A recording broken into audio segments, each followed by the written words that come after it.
Séjour de fête au chantier de l'Atlantique. Après 4 ans de construction, le MSC World Europa est enfin livré à son armateur, le croisiériste italo-suisse MSC.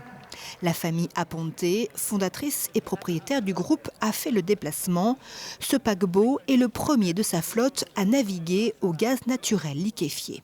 Le gaz naturel par rapport au fuel traditionnel, c'est 25% de CO2 en moins, déjà, de base.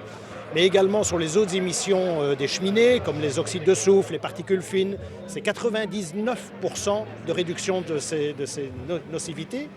Et sur les oxydes d'azote, c'est 85% de réduction. Vous voyez que c'est un effort déjà considérable de base grâce au gaz naturel liquéfié. Un carburant stocké sous forme liquide dans ces immenses cuves installées dans le ventre du navire. Du GNL composé de méthane, dont les fuites dans l'atmosphère seraient aussi responsables du réchauffement climatique, d'après certaines associations écologistes. À Saint-Nazaire, le World Europa est présenté comme un prototype plus vertueux que ses prédécesseurs.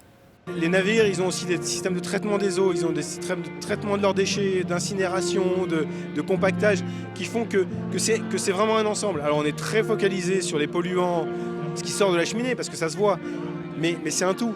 Et l'impact environnemental, il n'est pas que sur les rejets, des fumées, il est sur un ensemble. Et tout ça, c'est traité sur ce navire-là.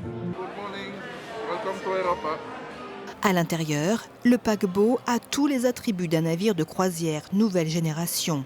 Avec ses 13 restaurants, 7 piscines, le plus long toboggan sec en mer qui descend sur 11 ponts.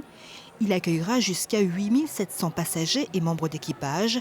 Mais avant sa croisière inaugurale, le navire servira d'hôtel flottant pendant la Coupe du Monde au Qatar.